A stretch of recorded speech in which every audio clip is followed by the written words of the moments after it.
Alors, dans le cadre de l'étude du métabolisme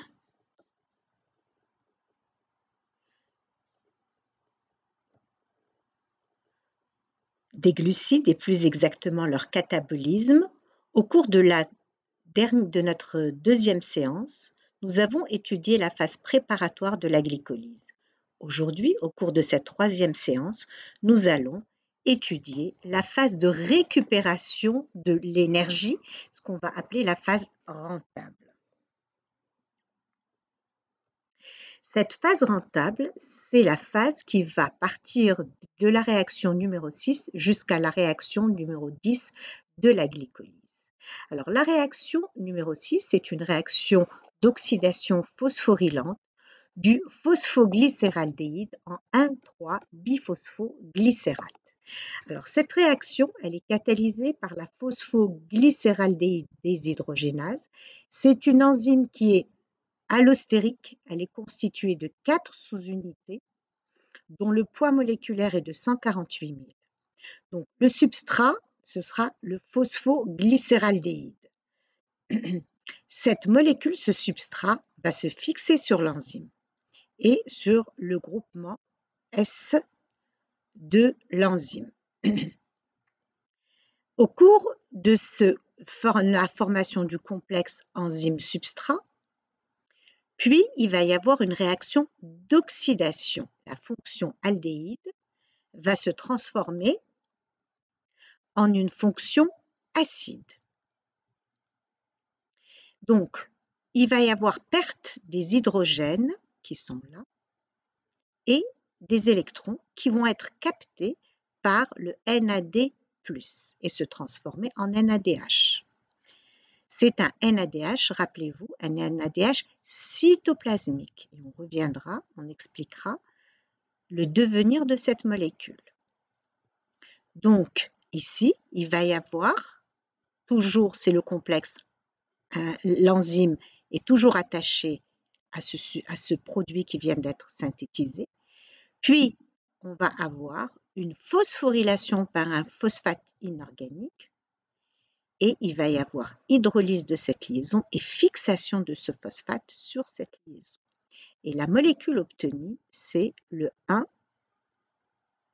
1,3-biphospho ici et pas diphospho, c'est biphosphoglycérate. Les phosphores sont portés par des carbones différents et libération de l'enzyme. Donc, cette réaction d'oxydation phosphorylante, elle transforme une fonction aldéhyde en une fonction acide. On a phosphorylation de l'acide formé en acide phosphorique et c'est une liaison riche en énergie. Puis réduction d'une molécule de NAD+ en NADH. La réaction numéro 7, c'est une réaction de transformation du 1,3-biphosphoglycérate que nous venons de voir en 3-phosphoglycérate. Qu'est-ce qui s'est passé? Ici, le phosphate qui est lié à une liaison riche en énergie va être transféré sur un ADP pour nous donner de l'ATP. Cette réaction est catalysée par la phosphoglycérate kinase. Chaque fois que vous aurez intervention d'une molécule d'ADP ou d'ATP, on aura à faire, l'enzyme s'appellera une kinase. Donc l'enzyme, la phosphoglycérate kinase, catalyse une réaction exergonique qui utilise comme substrat le 1,3-biphosphoglycérate pour réaliser la phosphorylation de l'ADP en ATP. La liaison riche en énergie est récupérée sous forme d'ATP. La phosphoglycérate kinase est une protéine monomérique. Ça veut dire quoi? Elle est formée d'une seule sous-unité. Elle est constituée de 400 acides aminés avec un poids moléculaire de 45 kD. Ce processus de phosphorylation de l'ADP avec une réaction chimique s'appelle la phosphorylation d'ADP au niveau du substrat. Pour la réaction numéro 8, c'est une réaction d'isomérisation du 3-phosphoglycérate en 2-phosphoglycérate. Voici le 3-phosphoglycérate.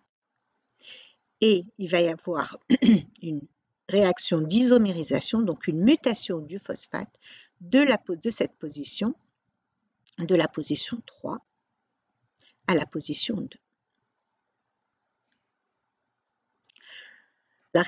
L'étape numéro 9, elle est catalysée par une enzyme, par l'énolase. C'est une réaction de déshydratation du phosphoglycérate en phosphoénolpyruvate. Alors cette enzyme, l'énolase, est une enzyme qui existe sous forme de 3 sous-unités différentes. Ces 3 isoenzymes, toutes homodimériques. Ces sous-unités peuvent être alpha, bêta ou gamma. Bien sûr, alpha, bêta et gamma sont des enzymes qui vont assurer la même réaction, mais ils vont être constitués d'une chaîne alpha, bêta ou gamma. Elles sont homodimériques, soit alpha-alpha, soit bêta-bêta, soit gamma-gamma. Les alpha-alpha, on les trouve dans la plupart des tissus, les bêta dans le muscle et les gamma dans les neurones. Et ici, qu'est-ce que vous voyez? Vous voyez qu'il y a eu une réaction de déshydratation ici, libération d'une molécule d'eau, et on passe du 2-phosphoglycérate au phosphoénolpyruvate. Une réaction qui est très riche en énergie, une molécule, ici qui est riche en énergie. La formation d'une liaison énol-phosphate riche en énergie par élimination d'une molécule d'eau. Réaction faiblement endergonique, réversible. Caractéristique de l'enzyme, elle est formée de 2 sous-unités comme nous venons de voir, dont le poids moléculaire est de 100 kDa. Dans les conditions standards, les conditions de laboratoire, cette réaction est une réaction faiblement endergonique, et dans les conditions réelles, elle est faiblement exergonique. L'étape numéro 10, c'est la transformation du phosphoénolpyruvate en pyruvate. Et là, nous allons arriver à la molécule non phosphorylée. Nous partons du phosphoénolpyruvate et on va avoir le transfert de cette molécule du phosphoénolpyruvate à l'ATP pour nous donner de l'ATP. Réaction très exergonique, réaction irréversible, enzyme très importante dans la régulation du métabolisme. Donc, nous sommes partis du glucose et nous sommes arrivés au pyruvate. Pour la phase préparatoire, nous sommes partis du glucose, une molécule non phosphorylée, et nous sommes arrivés à la dihydroxyacétone phosphate et au glycéraldéhyde 3-phosphate. Puis le glycéraldéhyde 3-phosphate, au cours de la phase rentable, nous sommes partis du glycéraldéhyde et nous sommes arrivés au pyruvate.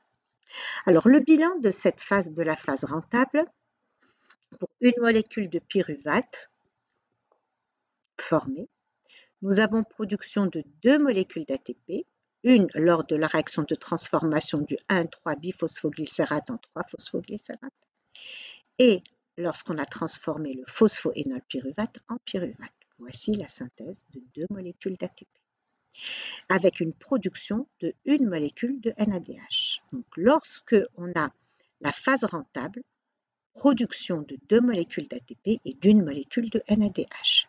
Ce NADH, il est cytoplasmique. Si nous voulons le bilan global de la glycolyse, au cours de la phase préparatoire, nous avons consommé 2 molécules d'ATP. Au cours de la phase rentable, nous avons produit pour 1 molécule de pyruvate, 1 molécule de NADH cytoplasmique et 2 molécules d'ATP. Mais il ne faut pas oublier que la phase rentable va se refaire 2 fois puisqu'on a 2 molécules de glycéraldéhyde. Et donc ici, on va multiplier par 2 le NADH cytoplasmique et on va multiplier par 2 les 2 molécules d'ATP formées. Et donc là, on a 4 molécules d'ATP. Et selon le devenir du NAD, et on le verra dans le cours, le devenir du NADH cytoplasmique, soit on va avoir 6 molécules d'ATP, soit on va avoir 4 molécules d'ATP. Et en réalité, ici, c'est 2 fois 3, ici, c'est 2 fois 2. Ça, on l'expliquera dans le cours. Donc, le bilan net pour l'hydrolyse d'une molécule de glucose, on forme 8 molécules d'ATP. Donc, ça, c'est le bilan global. Une molécule de glucose, le catabolisme d'une molécule de glucose pour transformer cette molécule de glucose en pyruvate, on va utiliser 2 molécules de NAD+, 2 PI, 2 ADP, on va former 2 pyruvates, 2 NAD+, 2 ATP et 2 molécules d'H2O. Alors maintenant, nous allons voir, nous avons dit que tout le métabolisme, il est régulé. Alors c'est quoi la régulation? Nous avons vu 10 réactions différentes au cours de la glycolyse. Eh bien, ces réactions, elles sont régulées.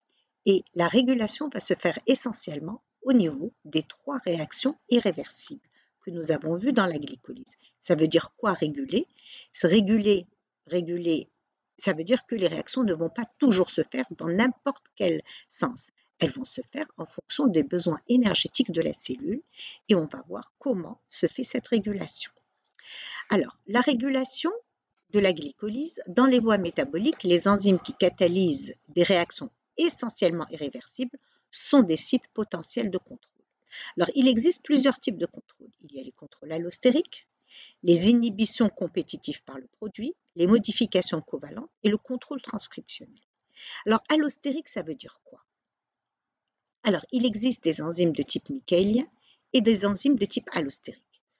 Vous verrez dans le cours d'enzymologie toutes ces définitions. Mais à titre indicatif, je vous dirai qu'une enzyme allostérique, elle est formée de plusieurs sous-unités, de plusieurs protomères, alors qu'une enzyme michaélienne, elle est formée d'une seule sous-unité. Nous allons nous contenter de ça pour l'instant. Alors, donc le contrôle allostérique, l'activité de l'enzyme est régulée par la liaison du produit de la réaction d'un réactif, d'un cofacteur de la voie au niveau d'un site différent du site actif de l'enzyme. Par exemple, rappelez-vous, on avait dit la première réaction, la transformation du glucose en glucose 6-phosphate, et nous avions dit que le glucose 6-phosphate est un inhibiteur de l'exokinase. Il y a l'inhibition compétitive par le produit, donc le produit de la réaction se lie au site actif et entre en compétition avec le réactif. La vitesse de la réaction est ainsi diminuée. Il y a la modification covalente.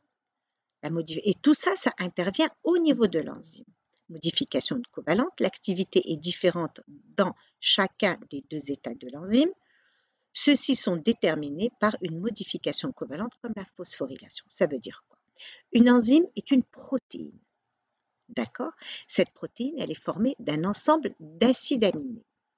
Si on modifie, et l'enzyme, pour qu'elle puisse avoir son activité, elle doit être sous la forme quaternaire. Donc, vous avez vu, en biochimie structurale, vous avez vu qu'une protéine peut avoir une structure primaire, c'est-à-dire l'enchaînement des acides aminés, elle peut avoir une structure secondaire, puis une structure tertiaire, puis une structure quaternaire, c'est-à-dire un enchevêtrement de telle façon à développer le site actif de l'enzyme. Si on phosphoryle un des acides aminés, qu'est-ce qui va se passer? La structure quaternaire ou même la structure secondaire ne pourra pas se faire. Et donc, il va y avoir une modification covalente au niveau de la structure de l'enzyme. Le contrôle transcriptionnel, eh bien, c'est toujours au niveau de l'enzyme. Le contrôle transcriptionnel, l'expression ou la répression d'un gène codant pour une enzyme, peuvent aussi contrôler le flux dans la voie métabolique. Ça veut dire quoi? Ça veut dire que le gène qui va coder pour l'enzyme, le contrôle va agir sur le gène qui va normalement permettre la synthèse de la protéine. Si ce gène est inhibé, donc il n'y aura pas de de synthèse de la protéine. Donc, la régulation de la glycolyse, soit on va avoir 4 types de contrôle, soit un contrôle allostérique, soit une inhibition compétitive, soit une modification covalente, soit un contrôle transcriptionnel. Et tout ça agit au niveau des enzymes. Donc, la régulation d'une réaction, elle se fait au niveau de l'enzyme. Les étapes de régulation de la glycolyse. Les enzymes catalysant les réactions très exergoniques sont limitées. Les étapes de régulation de la glycolyse sont les 3 réactions irréversibles. Rappelez-vous, on avait vu que 3 réactions étaient irréversibles. La première, d'accord, c'est la transformation du glucose en glucose 6-phosphate, puis la réaction de transformation du fructose 6-phosphate en fructose 1,6-biphosphate par la phosphofructokinase. Et là, vous voyez que nous avons des activateurs et des inhibiteurs de cette enzyme qui sont allostériques. Les activateurs de la phosphofructokinase sont le fructose 2,6-biphosphate, le fructose 6-phosphate, l'AMP et l'ADP. Et les inhibiteurs de la phosphofructokinase dont sont l'ATP et le citrate. Puis la troisième enzyme, c'est la pyruvate kinase, donc la dernière enzyme de la glycolyse, est régulée allostériquement et ceci de façon ubiquitaire. L'AMP et le fructose 1,6-biphosphate sont des activateurs et l'ATP et l'acétylcoenzyme A et l'alanine sont des inhibiteurs. Alors, caractéristiques d'une enzyme clé, on a dit que la phosphofructokinase est une enzyme clé, elle régule une voie métabolique, catalyse l'étape d'engagement, catalyse la réaction la plus lente. L'enzyme, elle est de nature allostérique, possibilité de rétrocontrôle par le produit final de la voie métabolique ou celui d'une autre voie. Activation par phosphorylation ou déphosphorylation. Alors maintenant, nous allons nous intéresser, nous avons vu que la glycolyse, c'était la transformation du glucose en pyruvate. Et ces 10 réactions se déroulent dans le cytoplasme. Et nous avons vu qu'il y avait 3 réactions irréversibles. Et le produit final, c'est le pyruvate. Donc, à partir d'une molécule de glucose, nous avons synthétisé 2 molécules de pyruvate. Alors maintenant, ce qu'on constate, c'est que le pyruvate, il est non phosphorylé. Donc, il va quitter le compartiment du cytoplasme. Il va quitter le cytoplasme pour aller où? Pour aller vers la mitochondrie. Et le devenir, voici, donc vous avez la circulation sanguine et vous avez donc, tout ce que nous avons vu. Et ce pyruvate-là, il va pénétrer à l'intérieur de la mitochondrie, mais il peut aussi se transformer en lactate. Alors, dans les conditions en absence d'oxygène, le pyruvate peut subir une réaction de réduction sous l'action de la lactate déshydrogénase et se transformer en acide lactique. Mais de façon plus générale, le pyruvate quitte le cytoplasme et va traverser la membrane mitochondriale pour se retrouver dans la matrice mitochondriale. Le pyruvate entre dans la mitochondrie et se transforme en acétylcoenzyme A. Et l'acétylcoenzyme A va subir un ensemble de réactions au niveau du cycle de Krebs. En présence d'oxygène, oxydation du pyruvate, nous sommes maintenant dans la matrice mitochondriale. Le pyruvate subit une réaction d'oxydation, de décarboxylation oxydative. Il se transforme en acétylcoenzyme A. Ici, nous avions une molécule à 3 atomes de carbone. Ici, nous allons avoir une molécule à 2 atomes de carbone. Donc, une réaction de décarboxylation et une réaction d'oxydation. Donc, une décarboxylation oxydative. Ici, maintenant, on a du NADH intramitochondrial. Et donc, c'est du NADH mitochondrial. Cette voie est irréversible et elle est catalysée par un complexe pyruvate déshydrogénase. Alors, ce complexe, il est là. Ce complexe, il est formé de 1, 2, 3 enzymes et il a 3 coenzymes que nous allons voir. Alors, voici le pyruvate. La première étape, le pyruvate va subir une réaction de décarboxylation en présence de l'enzyme E1 qui est la pyruvate déshydrogénase. Et il va se lier à la thiamine pyrophosphate. Ensuite, on va régénérer la thiamine pyrophosphate et cette molécule-là va se lier au lipoyl groupe dont l'enzyme est la dihydrolipoyl transacétylase. Il va subir une autre réaction en présence de E3, la dihydrolipoyl déshydrogénase.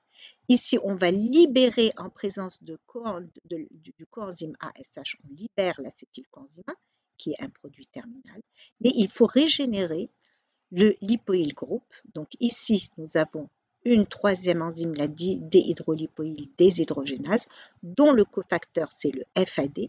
Donc, les hydrogènes qui sont là vont aller vers le FAD, ça c'est un FADH2.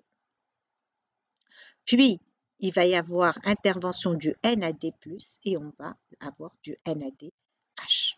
Donc, les produits terminaux sont l'acétylcoenzyme A et le NADH et le CO2. Donc, le complexe mécanisme d'action de la pyruvate déshydrogénase qui est un complexe multi-enzymatique. Donc, voici la décarboxylation oxydative du pyruvate par la pyruvate déshydrogénase. Donc, la pyruvate déshydrogénase est un complexe multi-enzymatique constitué de 3 enzymes, E1, E2, E3, comme nous venons de le voir.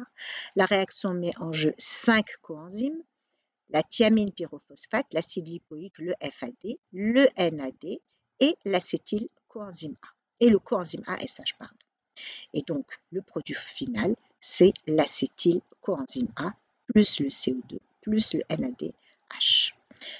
Donc, le complexe multi-enzymatique pyruvate déshydrogénase agit en 5 étapes. Alors, le bilan de la décarboxylation oxydative, le bilan, c'est qu'on a produit une molécule de NADH. Une liaison thioester, ici une liaison thioester riche en énergie. La réaction est fortement exergonique et elle est irréversible. Alors maintenant, régulation de la pyruvate déshydrogénase, inhibition par les produits, donc l'acétylcoenzyme A inhibe la transacétylase E2, le NADH inhibe la dihydrolipoyl déshydrogénase E3, régulation par rétrocontrôle, le GTP inhibe la pyruvate déshydrogénase, l'AMP active la pyruvate déshydrogénase, régulation par modification covalente, phosphorylation de la sérine de E1 par la kinase, la pyruvate déshydrogénase kinase. La pyruvate déshydrogénase est stimulée par l'ATP, par le NADH et l'acétylcoenzyme A. La pyruvate déshydrogénase kinase est inhibée par l'ADP, le NAD+, le coenzyme A et le pyruvate. Merci de votre attention.